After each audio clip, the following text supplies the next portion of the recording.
Hello, I'm Steve. A little about myself. I'm a retired law enforcement officer with 20 years of service. I began my career in the jail, worked the road, and became an investigator. During my career, my training consisted of everything from SWAT to becoming a state certified crime scene technician. I've investigated crimes from thefts to homicides. After retiring and becoming aware of true crime and web sleuths, I started my channel for web sleuths to better understand the perspectives of law enforcement. Not only do we cover true crime, I go out into the field and assist families who have lost loved ones to homicide and their cases are considered cold. Join me as we look and bring attention to these critical cases.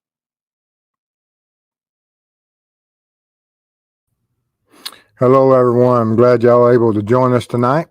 Tonight, of course, in our series of covering the Amber Crum case and talking about the team and this code case that we've looked at. Tonight we will be speaking with Larry Crum. This whole case is based on what happened in 1983, 40 years ago, where Amber Crum was reported abducted on December 26th. She was 2 years old at the time, living with her biological mother, Stephanie, and her boyfriend. On December 26th, the boyfriend reported that he took Amber to a local store and she was abducted on those early morning hours. And it's been 40 years since that mystery began, and for Larry to have to fight this fight by himself over the years. And then he contacted me after I had formed my channel, and what has brought us to today in our search and what we're going to do with this channel. And as we go out and help victims of cold cases. And but as always in chat, respect families, respect the mods, respect each other. I'll be pulling Larry up here in just a second, whereas you'll be able to hear his story and where we're heading with our plan of action as we continue with the investigation. And I want to thank some of the team members that are in chat right now, which of course is Chris with the mob crew. Carolyn's here also, and her sister may pop in shortly, Christina. And of course, Larry was our inspiration for everything that happened in Texas. But we'll have a conversation at the end of which you will be able to ask any questions you wish, and Larry or I will answer them to the best of our abilities. All right, with that said, let me get Larry in here. How you doing, sir? I'm doing fine. How you doing, Steve? I am doing great. It's an honor to have you here, and we've had a long 2 weeks. You've had a long 40 years, but there's a lot that has gone on in the last 2 weeks. And how do you feel about that? What has happened in the last 2 weeks? I feel great. I think it's the best that's been done in the last 40 years. Only help I've had, and the team and everybody done a fine job. Well, we appreciate that. And like I said, it's absolutely amazing how we were able to get there and overcome a lot of obstacles. And because, as the logistics of trying to figure this out and trying to figure out where to start and how to start, everything came together from the time that you contacted me to us meeting in Texas last week. But if you would, tell us a little bit about Amber and how this story all started. Well, she was just a normal little 2-year-old girl. Liked Winnie the Pooh, liked going fishing with her dad. And just your normal little 2-year-old girl had the terrible twos. Mm-hmm. And something terrible happened to her on Christmas, and I've been trying to figure it out for 40 years. Okay. All right. What happened in the early days when she first went missing and you were in Kentucky? Explain how you first became aware that Amber was missing. I was met at my grandparents' house on the day after Christmas by 2 FBI agents. And their first question to me was, "Are you Larry Crum?" And of course, I said yes. And then I'm wondering, why is the FBI at my grandparents' house? And they asked me where Amber was. And I said, she was in Dallas, Texas. And they said, no, she isn't. And I said, yes, she is. And they said, no, she isn't. And I said, well, you better let me go in here and call Dallas, Texas. So I went into my grandmother's. I called Stephanie's Aunt Betty, Betty Johansson, and or Betty Briscoe, excuse me. And she said Amber was missing. And I said, well, explain missing to me. And she said, someone took Amber from McDonald's grocery. And I said, oh, bull.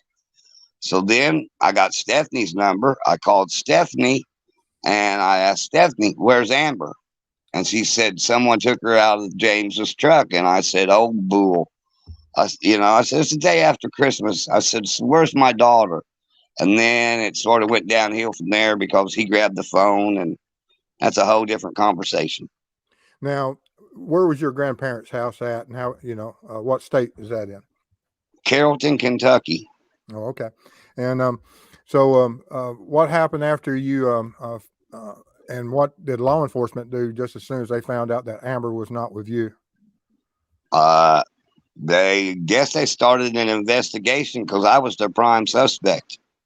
And when I didn't have her, they were chasing their tails. They were a day behind already.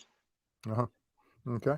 All right. And so, of course, you went to Texas, and you started a search independently of law enforcement. And what happened during those early days?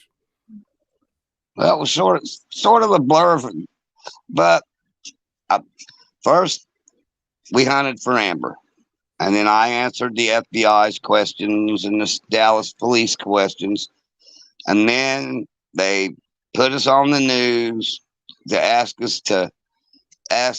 people in the community to please bring my daughter back, which I knew was just bull anyhow, because you just don't take a kid on the day after Christmas. Just don't do it. And it's cold. It's 50 below zero. According to Google, it was 50 below zero wind chill that day. So you got a lot of questions like, first, what adult would take a 2-year-old child out in 50 below zero weather to get cigarettes, milk, Pampers, whatever it was? That's right there is a red flag that, hey, something ain't right here. But we searched for Amber. We dealt with a medium, a psychic, and it was crazy. It was just all crazy. Okay. Well, at what point during the investigation did you start feeling that, or realizing that this was not going to resolve any way that you wanted it to resolve? Right from the beginning. Right from the beginning. Okay. Yeah, And because when a private investigator beats me there, and I'm wondering, why do they need a private investigator when they have all these police standing around? Something just didn't seem right. You know what I mean? and you And don't mentioned, get me wrong, he's yeah, a great private investigator. I love that man with all my heart because he's the only other one besides you to ever try to help me. And tell them a little bit about the private but investigation and your relationship and how that came to be. well, he started out as my ex-father-in-law's private investigator, and my ex-father-in-law employed him until his death. And then I hunted and hunted and hunted and hunted, and every time I get to a block wall, it would be William Deere. So I just finally called him one day and said, "Hey, will you get out of my way so I can go find my daughter?" And he said, "Why don't you just hire me?" And I'm like, "Bill, I can't," because he's a world renowned, you know it, and I know it, that I couldn't afford to hire him. So he charged me $1, and he's kept records, and he's been on it for 40 years, just like me. Well, when I was copying his records last week, he still has the letter that you signed giving him full power to investigate, and he still has that $1 bill attached to it that you Yeah. handled from way back then. Um, and so that's amazing, and that what he did for you and what he has done over the years. Without his records, we wouldn't be in the position we have now with the information we have. For the No, fact Dallas, that, no, Dallas police lost their files. They've lost their evidence. They've lost their files. They've lost everything. If it wasn't for Bill Deere's records, the Dallas Police Department would have nothing. That's like when they interrogated you for. They yeah, took you guys to the police stations. I was in Dallas for a week. I called them every day. I've been home for a week and I still haven't heard nothing from Dallas. So why ask you what's going on when I'm sitting there and I've been there since day one and they don't answer me a question? So something ain't right out there. yeah, and it was a sad thing, and that was one of the part of the roller coaster ride that when we were sitting there and we were out doing working with Carolyn about the with the ERI, the electrical resistivity imaging, that when you learned that Dallas PD had to acquisition the records from Bill Deere, that was a low point of our time out there. Yeah, that made me mad. I think that's the only time I got mad on the whole trip. When I got to take a walk and I get to stuttering, I'm mad. Yep. Yeah, it's just not right. How do you lose a murder file and the evidence in a murder case, no matter how old it is? Yep. You just don't do it. It's incompetent. Well, tell So, us about that when, as you was as we planned to go to Texas and everything, and your preparation for it, and when you was traveling, and your expectations and your feelings um, once you learned that we were finally going to go. oh, I was happy. I was in a hurry to get there. I mean, in a hurry to get there. I haven't. I wanted to search in that property and under that house and around that house for 40 years. And I did search it. I went to the woods, I went through the creeks, I went through the fields. And if they gave me the chance, I'd search it again because I still think there's things there that we've probably missed. And I think some of it might be in that woods out back on that creek line because of the two lakes next door. Because if you fill two lakes, the water has to go somewhere, and it Yep. has to go down that creek line. And that creek line's got uh, log jams everywhere. And I was looking through them log jams trying to find something pink, something baby, a bone that was out of place, anything. Yep. So yeah, I'd like to go out there and search it again. To be honest with you. Oh yeah, we could have spent 2 more weeks out there and still not be where we're going to be eventually. But um, now, when you arrived And in Texas and we all got together, what did you think and of the team? oh, great team, great team. Two of the smartest ladies I ever met. Chris is one of the nicest guys I've ever met, and you're the glue that held it all together. That's very kind of you to Yeah. say. Appreciate it. But we I absolutely owe it all to y'all because y'all work so hard, and I owe it to all of y'all for coming together, and I look Well, forward to working with y'all again. we all just sort of jailed. We figured out that hey, we get a lot more done if we work together. And me, I'd answered any question they want answered. You know what I mean? I'm not bashful about this. Not a bit bashful about it. Anybody ask me, I tell them straight up what it is. You know what I mean? So yeah, I think it was a great team, and I'd work with her. I'd go under a house with her anytime, Oh, absolutely. anytime. She was fearless. Carolyn was absolutely fearless. And then Christina filled a critical part of the team that I had not prepared for because I did not have anyone for a liaison with the family. But she stepped right up to that and absolutely filled that. And plus the abilities of the private investigator that works for or had donated her time to assist me. Tanya was absolutely another Yeah. critical part of the team. Another intelligent lady that we have on this team. Yes. Yes. I like Tanya. She's outspoken. I think that's what I like about her. Like tonight when they sent me to the hotel room. That's why I didn't get interrogated because I got sent to the hotel room.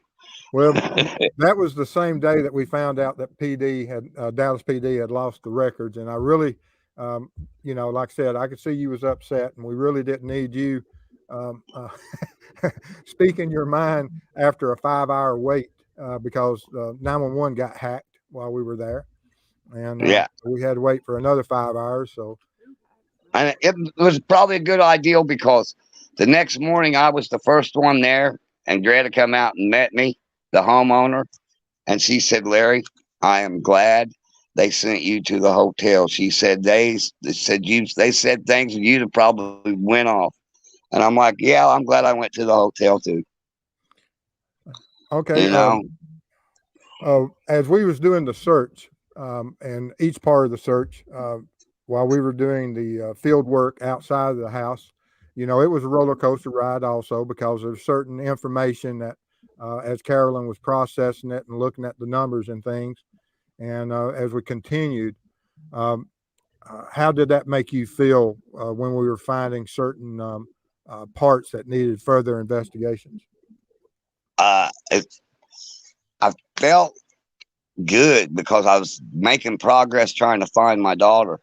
The only thing that I felt bad about, and it wasn't nothing that you guys done, was I stuck that probe in the ground one time and I hit something hard and it slid off from it. And I even walked by Carolyn that day and said, I got to take a walk. I can't, because I just thought about, what if I just hit my daughter with a big rod stuck in the ground? You know what I mean?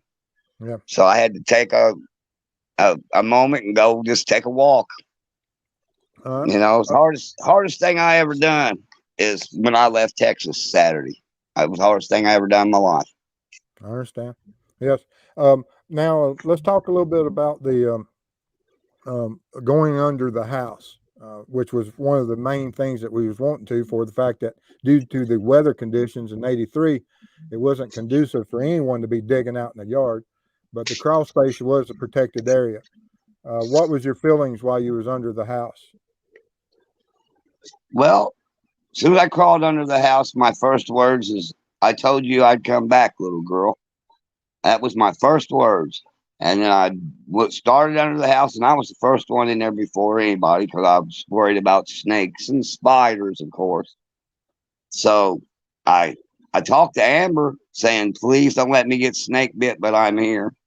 And after that, I come out, and it was like, uh, Carolyn, she said, "I'm going in there. If there's a 2-year-old girl, I'm going in there." And next thing I know, she bails off right in there with me.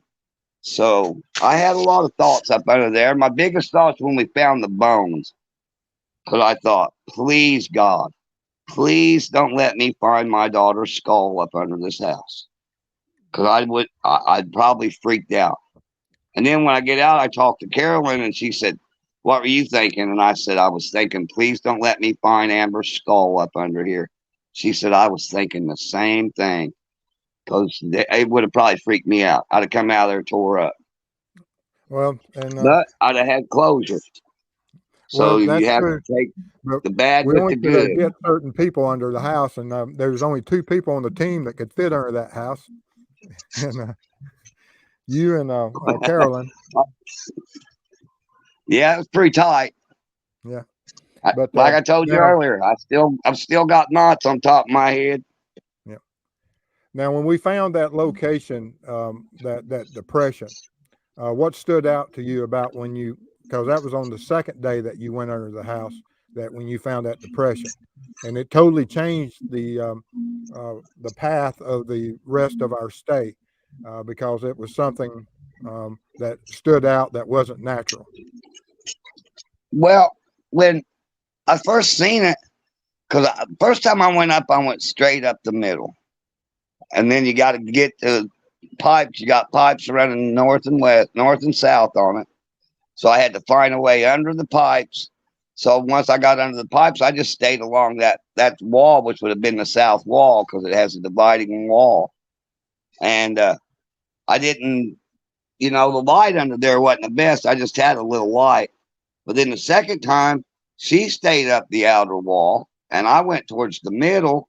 And when I looked over and I shined my light, I noticed that the light wasn't hitting the ground right. Is how I found that hole. So then I looked at it and I said, "Oh, this ain't good," because it was a hole with a what 2 foot by 3 foot hump in it. So why would the only hole in the whole place?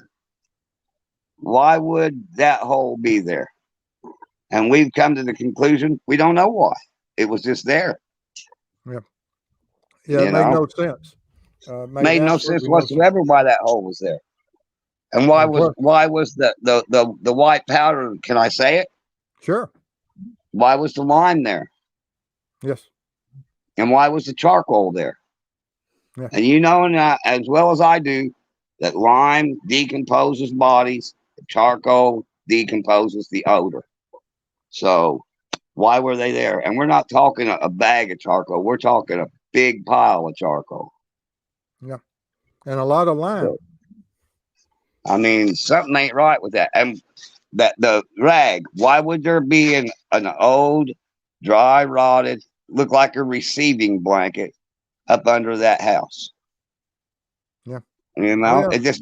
it makes no sense. And another thing about this search that don't make no sense, and I've been thinking about it. Why would you set a semi trailer on something and it not have nothing in it and it be sitting there all them years? Yeah. You know what Oh I'm yeah. talking There's a about, lot of right? other areas that need to be searched, but we're going with what is important now, and that is to explain that unnatural depression. I don't And know. I can't explain it, and I do a lot of dirt work at my job. yeah. And Carolyn, she couldn't explain it, and she does dirt for a living. You know what I mean? Yeah. So how did it get there? What put it there?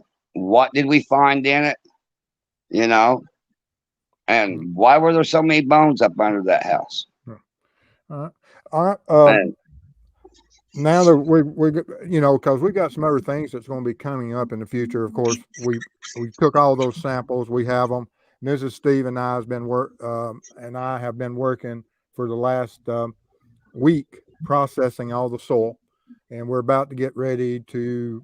And we've already met with a couple of professionals on some of the artifacts that we found, and we're about to send some of that stuff to some private labs. But if you would talk a little bit about your relationships and your support system of uh, and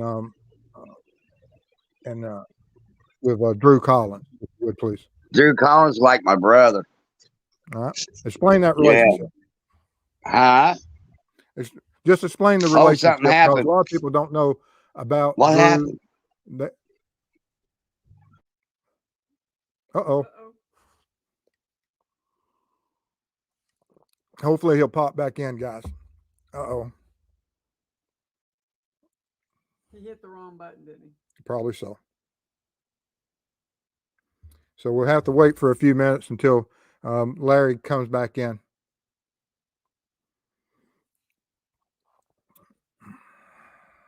Well, what you want to talk about? Uh-oh. There he comes. Here he comes. You got Well, happy fingers. It just sometimes they'll lose signals on these devices. But anyway, I think I got the military thing down here, and they jam our phones. I think sometimes, okay. so that could be it too. But Drew Collins, he is my sponsor on Operation Team Hope, and it's a exclusive group of that you have to have a murdered child, a missing child, an unsolved crime on a child. And we met through Operation Team Hope. And I thought at first, oh, this is going to be something different. But then me and Drew and I got to talking and we've become best friends. I I don't go nowhere and talk about my daughter unless Drew's involved in it somehow. I'll bring him up in it somehow. You know, he's like and his mom. She's cool. They're my support. Because Drew knows how I feel, and I know how Drew feels because we've had it happen to us. Oh So yeah. you can't explain the feeling on the inside to anybody that hasn't been through it because it changes you. It changes you in ways that you never imagined it would change you. It makes you hard. It makes you untrusting. It makes you look at people. I went 40 years looking at every little blonde-headed girl that went by me, wondering if maybe that was my daughter. You know, and Drew, he walks by people every day and wonder if they killed my daughter. You know what I mean? So it's hard to explain, but Drew Collins is one man I trust with my life. Absolutely, I admire both of you. And speaking of over the years, speak a little bit about law enforcement contacting you and about people that possibly or were claiming to be Amber at certain times. I've had five, I believe it was five girls contact me and tell me that they were my daughter. And out of the five, three of them done DNA. One of them's fingerprints come back that it wasn't Amber's. And then the last one contacted me of all days on my anniversary and tells me she's my daughter at like 6 a.m. in the morning. And I tell her, well, I don't believe so, but if you go to a police station, you can ask for a DNA test, tell them who you are. They'll instantly give you one, unless you're in Texas, but they'll instantly give you one. And then you can prove it. She said that she didn't want to do that because it would harm her husband's career, who was a lieutenant or something in the military. And it would, I don't know how that would harm his career, but that's what she said. So we had to court order her to get a DNA test, and it wasn't her neither. It's all because of Amber's grandparents were wealthy, Yeah. and they know that there's a trust fund out there for her. So, but yeah, my And one views other is, or group of people that we haven't spoke about yet, and that would be without naming names, and that's the property owners. Um, and we have to give them absolutely recognition for allowing us to come out and spend a week on their property and doing everything that we could during that limited time. oh, Greta and Dennis, they're great people, man. Sorry about saying their names, but they're great people. I mean, you can ask you. One of my biggest worries was having to tear their floor up in their home, Yeah. because if it was Amber's bones, they were going to have to tear the floor up to get in there. And I was wondering, we've this has messed up a whole nother family's life that didn't have nothing to do with it. You know what I mean? And if we had to tear up their home, it would have really messed their life up. Absolutely. But I would have had no choice because, like I said, sometimes in this, you got to take the good with the bad. Yep. You know? Yep. But yeah, they were nice people. They were very hospitable. They talked to us. She brought us cookies. I mean, homemade cookies. And we're invading their home. So yeah, I got nothing. I'll be friends with them till the day I die. Oh, absolutely. We have our family has extended in so many different ways with so many different people over this one case, and Yeah, and so and many people have been involved that like that had like you. I had to take your. I appreciate everything you've done for me, but I've taken time away from you and Mrs. Steve. I've taken time away from uh, Carolyn and her husband on their anniversary, and you know I love you guys for it. If you put your time of your life away to come and help me with my life, well, and I'll be grateful till the day I die to every one of you. well, it's the least that we could do and will do, and as we continue forward, we've got a lot more to do.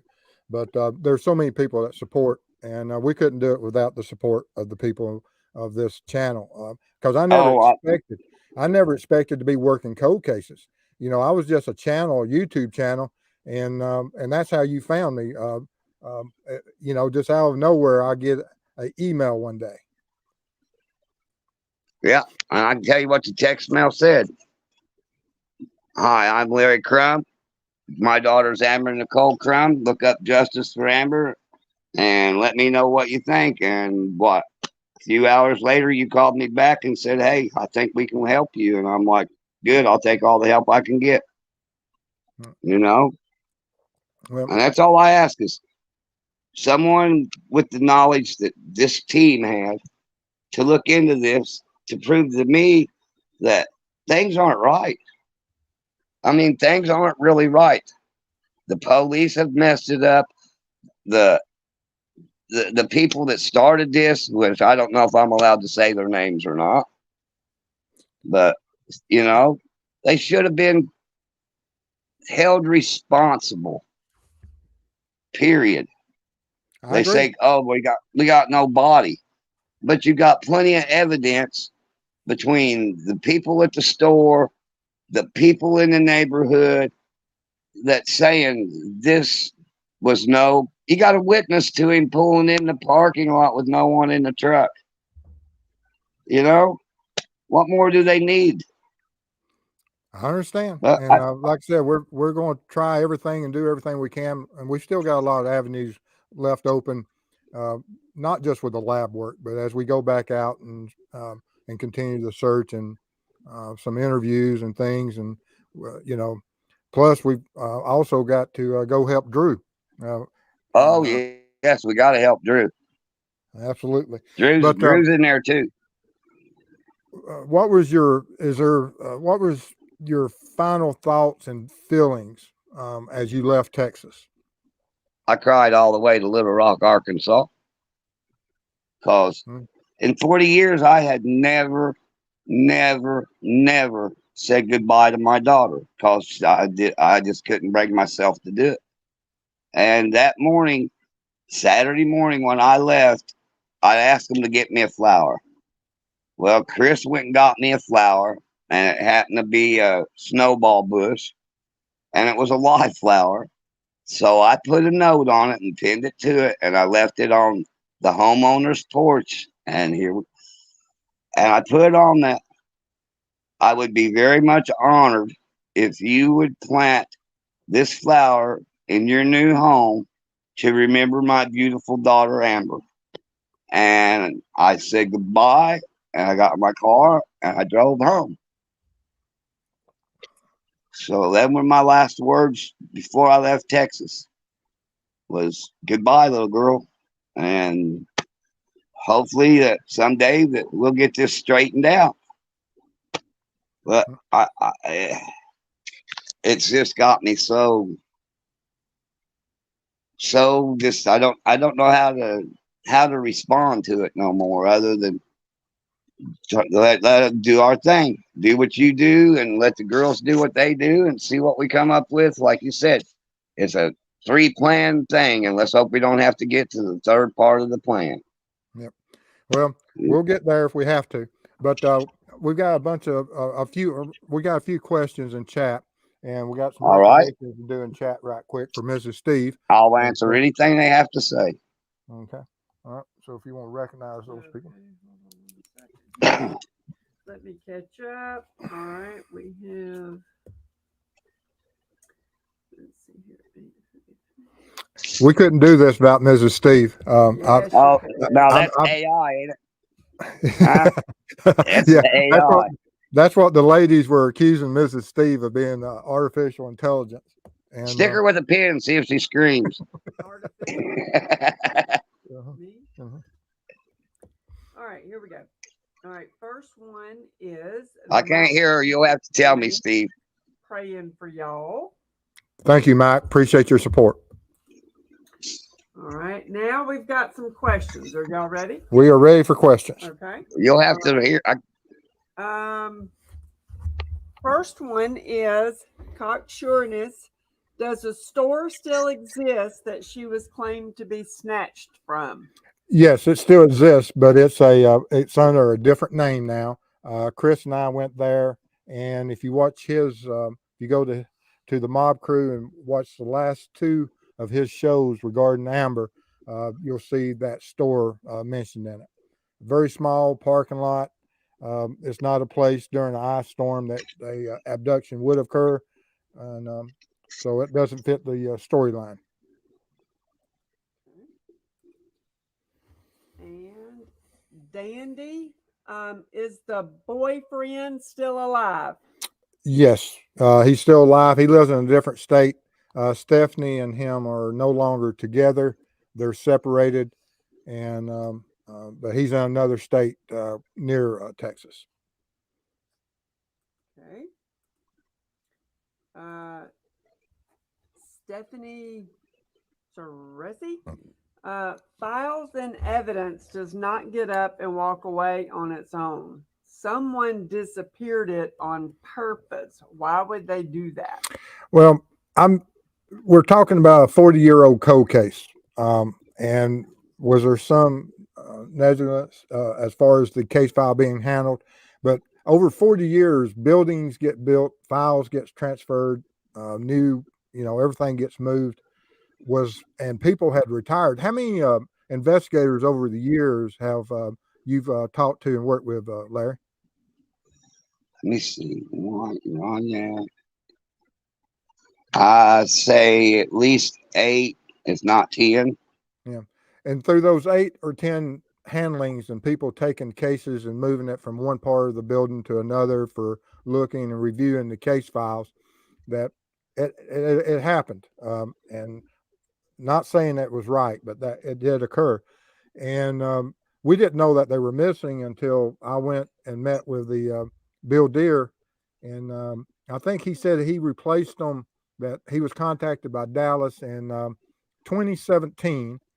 And they took the files, made copies, and which he released them to me last week, and I made copies. And Dallas asked me if they could have copies of my copies of his.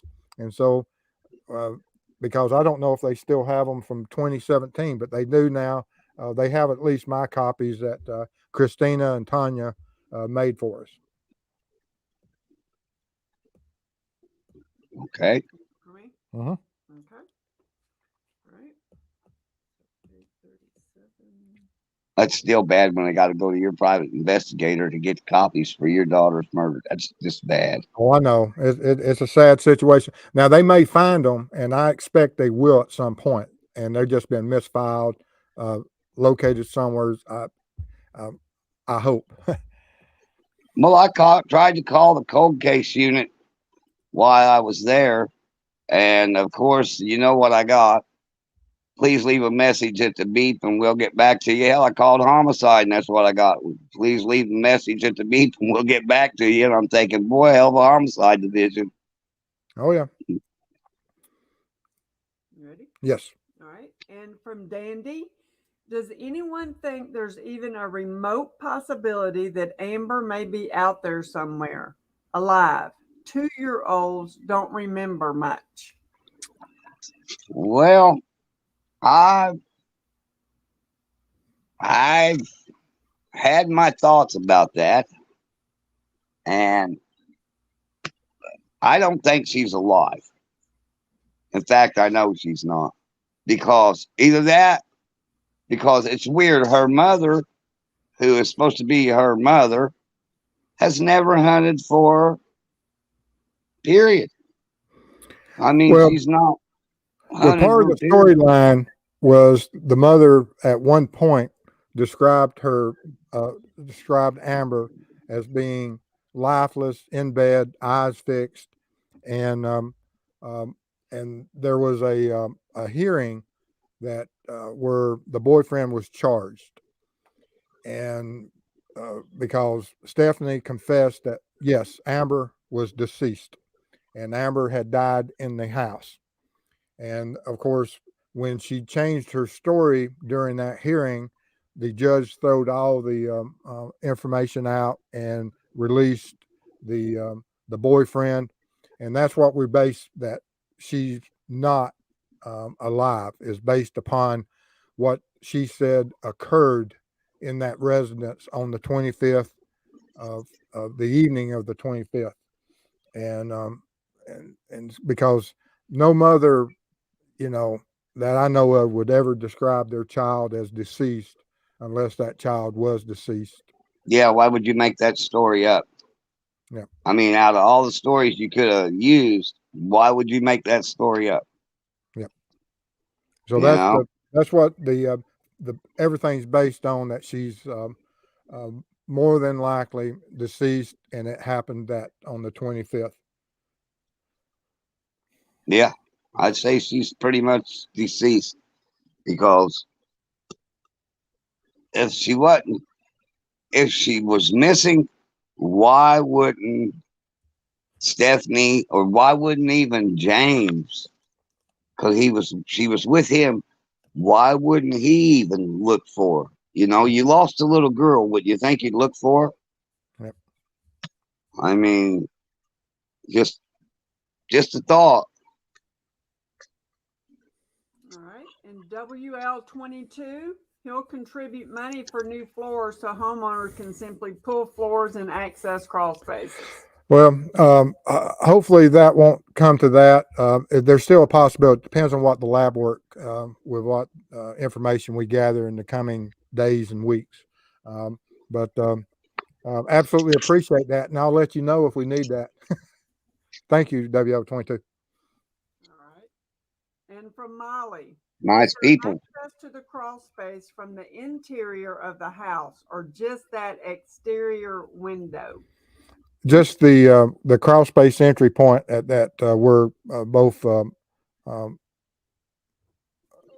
Carolyn accessed it, and Larry.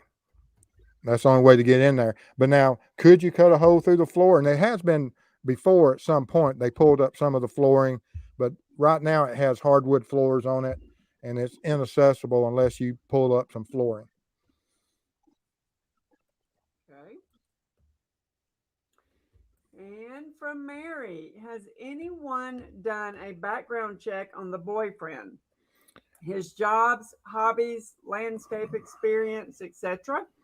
That started in 1983, and and I've looked through hundreds of pages of his background, and Bill Deere has all of those from the original investigation that he had. Now, what law enforcement has, we have no idea, or had, but we have everything that the PI pulled for the last 40 years. Okay.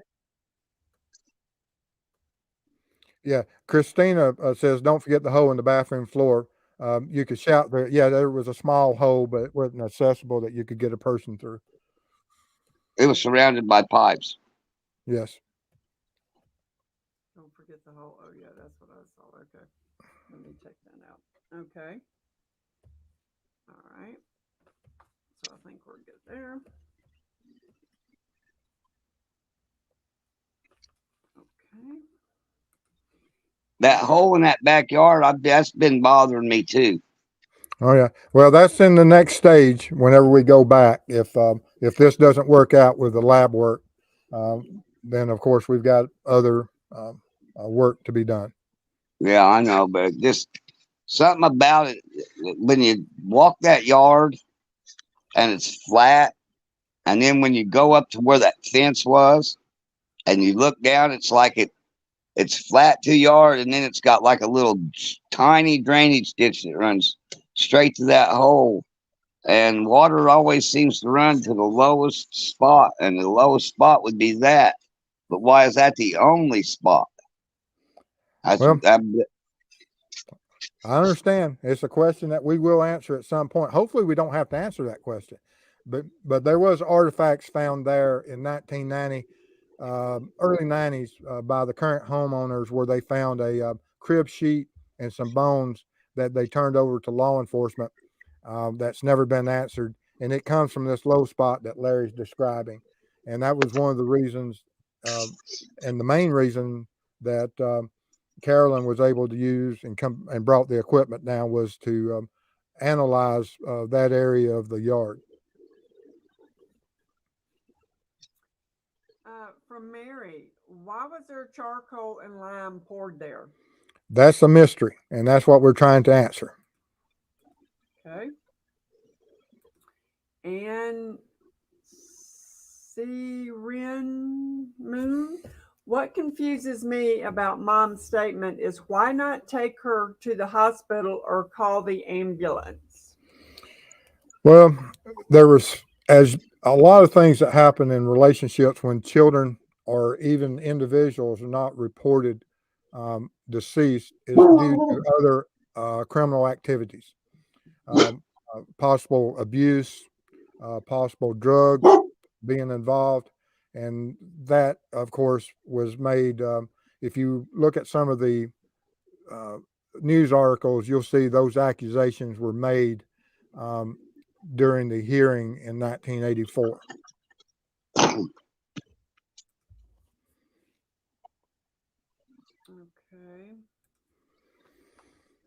Trying to catch up here. I got a lot of stuff I haven't gotten to. All right. That one. And from Kathy, is Larry living in Texas now near the site y'all searched? Just wondering how far a trip he made to get there and be with the crew. How far did you travel down to Texas, Larry? 1,400 miles.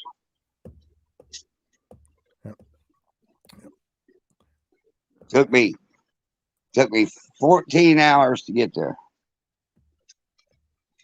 So I think it's what? Yeah, about 1,400 miles. Yeah, on a round trip. Yeah. Okay. Yeah, because it's about 1,400 miles. All right. And I travel 1,000,000 miles. Mike D, I would volunteer to move and make safe the electrical under the house if needed. Well, Larry, you got shocked twice under there, didn't you? Yes, I did. Yes, I did. Knocked the boogers out of me. The first time I thought, man, something just bit me. And then I looked down and seen that big wire running up out of the ground. I said, I've been shocked. Then I come back through and I'm being a dummy. I hit it again. And then Carolyn, I had her straddling it because we were trying to gather stuff out. And the only place for her to set was above it. So yeah, the wire knock you around there a little bit. All right. And from Dave. I told the homeowner he needs to get it fixed before he burns his house down. Hold up, he was talking. Oh, I'm sorry. I said, I told the homeowner he need to get it fixed before the house burnt down. Oh yeah, absolutely. Okay, go ahead with Dave. Steve, how did LE determine Amber couldn't have got out of the vehicle? Well, we, from the records and from the investigations, it is not likely that Amber was ever at the store. There was a witness in the parking lot when they pulled in, and there was witnesses in the store that were there when the boyfriend arrived at the store. They disagreed with his reenactment and his remembering and how he described where he parked and what occurred. And the witness in the parking lot says that he was out there and he never saw anyone approach the vehicle, and he never saw Amber in the vehicle. And Officer Ronyak also said that when he opened the vehicle door, he had to use both hands to get the door open. Yes. So and therefore, there wouldn't a be young no child racing. would be able to open it by themselves. Okay. All right. Let's see. 47. Okay.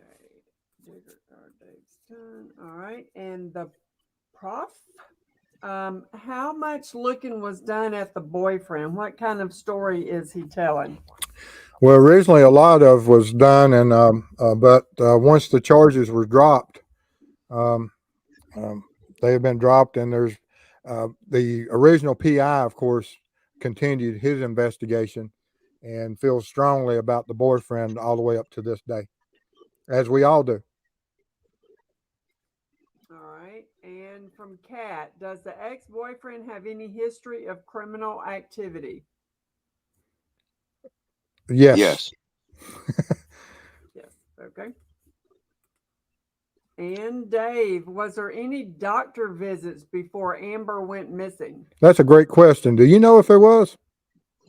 I not know about doctor visits, but I know that Child Protective Services had been called Okay. because she had a hand mark on her face, and that was according to Officer Delapause. Because I didn't know about it until Officer Delapause said she had a picture of Amber on her desk with where she had been smacked upside the head, and I sort of went ballistic. Understandable.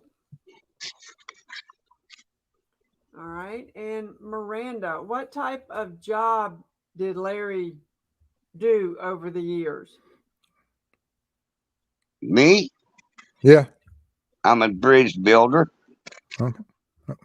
And he has a great relationships with his boss for the fact that they have granted him full leave anytime he wants to have to come and assist and work and as we travel in this case.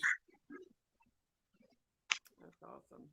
All right. And from Anne, if the mother testified that the child died the evening before, why wouldn't LE be asking where are the child's remains? What was the mom's explanation for that?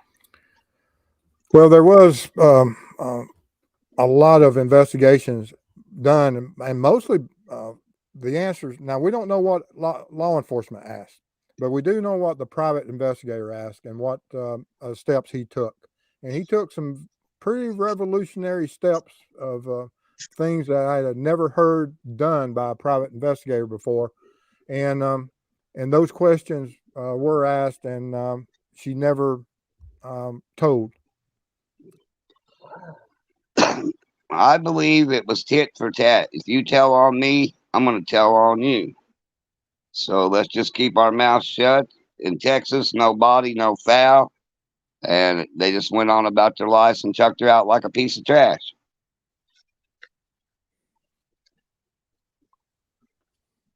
Okay.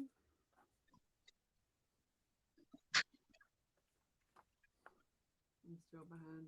That's right. All right. And Bamasin, oh, thank you so much. Thank you, Amazon, for And happy Mother's Day to all the mothers. absolutely. Thank you for your support. Thank you so much. All right, let's see here. And Scott, has the mom been re interviewed again about the case? Like I said, I don't know what law enforcement has done. The PI has not. Now, Larry speaks to her or has spoken to her several times, and her last comments to you about Amber were That she never had a daughter named Amber. And she had been taken to the station a few years back, but by the time she got to the police station, the parents' lawyer was waiting on her at the police station, and he told them that she wasn't answering no questions. So that seems a little weird too, because it is my daughter. But if I was her mom, I think maybe I would have answered the questions, and she didn't. Makes no sense. But yeah, she told me she never has had a daughter named Amber. Mm, mm, mm, mm. All right. And CJK, does EquiSearch help with cold cases where they could cover the woods and areas near the creek? I don't know who I don't know who all Larry originally contacted over the years. I don't know if you ever contacted EquiSearch in Texas or not. Did you? Never heard of them. Okay. And but he did contact a lot of others, investigators and uh, people in Oh the yeah, news network. I've talked to her family members. I've talked to law enforcement. I've talked to people that just knew about it, and I've talked to everybody that would talk to me about it.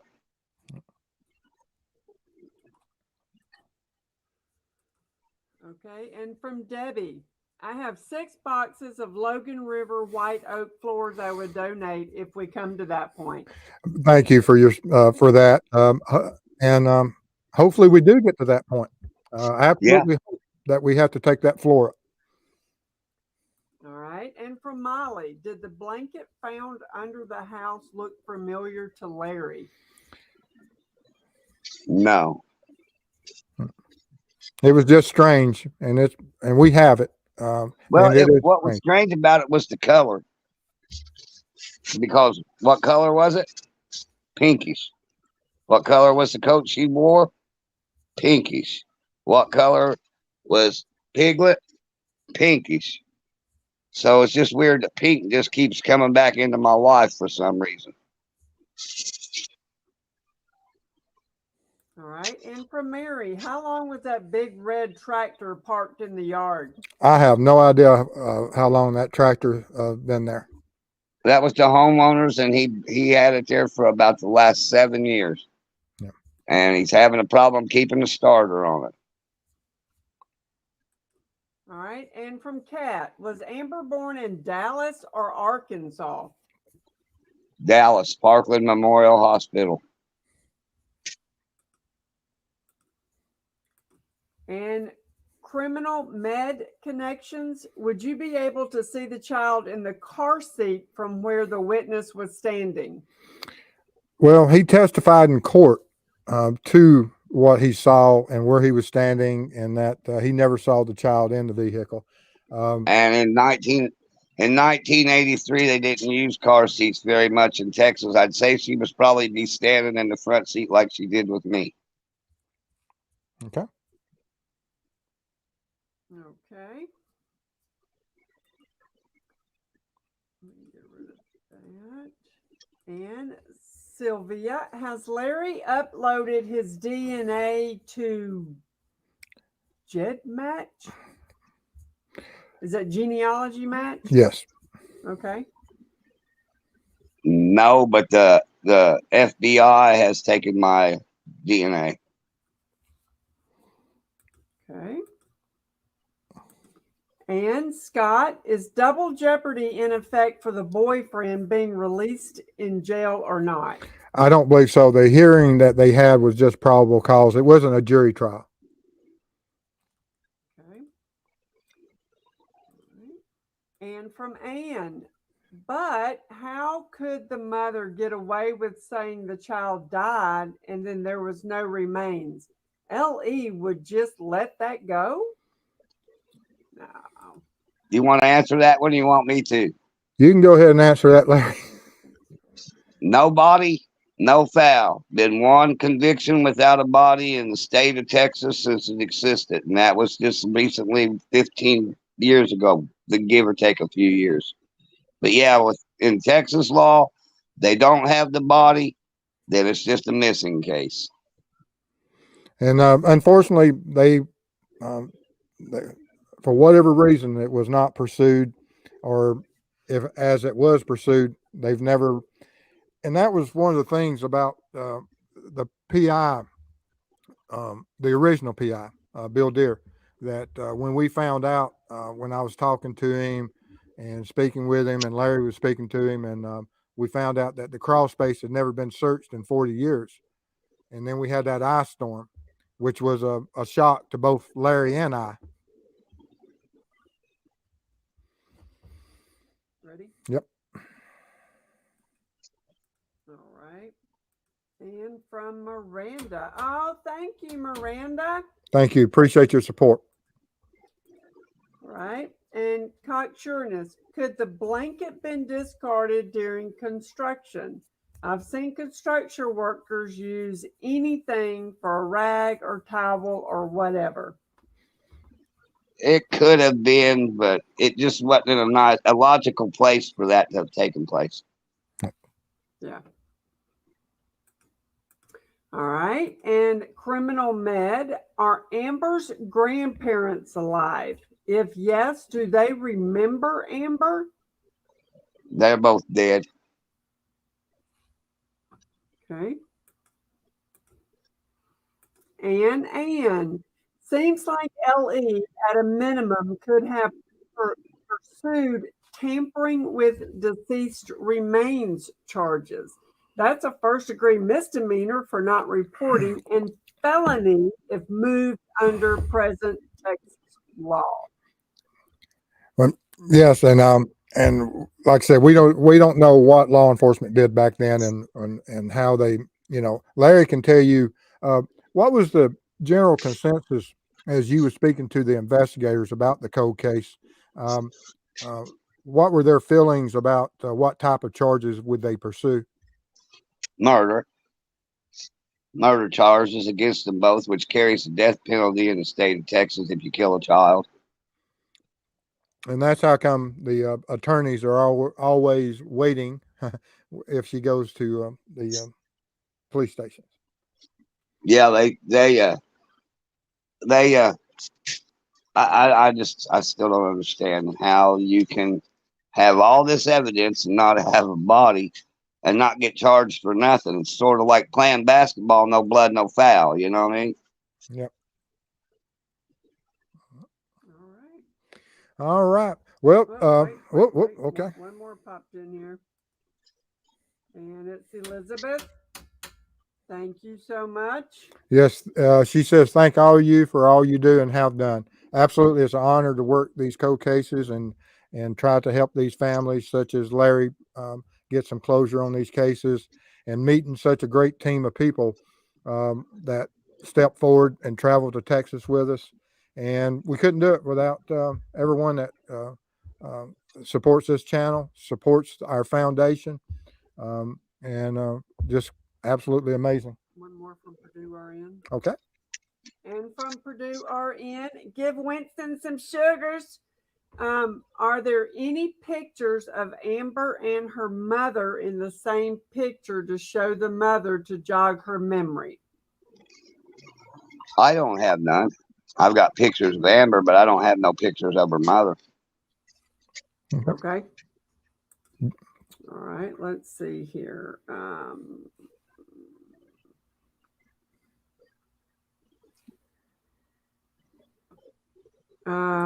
Lobo, sorry if already asked, but the crib sheet and bones, are they still in possession of LE? Are they somewheres? I'm hoping so, but the crib sheet and bones were found in the early 90s. And we know in 2017, they went to Bill Deere and said that we need your files for the fact that we're without. And basically limited on what information they had about Amber. Hopefully that doesn't transfer over to missing evidence. I just don't know. All right, one more from Ann. Do y'all have the transcript of the hearing where mother testified child died previous evening? That is a mystery of how come we don't. We are still working on that. Tanya is trying to find that for us. Larry's been trying to find it for how many years? 40, but you can't get the transcript because it's sealed. Yeah. Okay. And I've tried. I've had the chance one time and I missed out to get it under the table. But the transcript, I have tried to get the grand jury transcript for 40 years. Well, now the grand jury transcripts are often sealed, but the trial, the hearing, not the trial, but the hearing transcript is some of the information that we want also. That and I think it's 300 and something pages, but we can't find those. 320. 320 pages. All right, guys. I appreciate everyone being here. Larry, do you have any final thoughts or anything that you'd like to say to the team or to anyone out there? Yeah, I'd like to say thanks, guys, for helping me out on this. We make a great team. And if anybody has any information from Pleasant Grove, Texas about the missing little girl from 1983, please contact law enforcement or Mr. Steve. You want to give them out your new email? Actually, yes. Go ahead and. Okay. Something new. If there's any tips on any cases for Steve, you can send those to tips at truecrimeweb.com, and they come directly to him for him to handle. And so that's another line, another avenue, whereas we can get information to help Larry, Drew, or any other cold case out there. If you get it to me, I'll get it to the proper authorities and as soon as possible. But anyway, Larry, I absolutely thank you for being here tonight. I look forward to getting the lab working on this, and that'll be starting Monday as we move forward with what we have.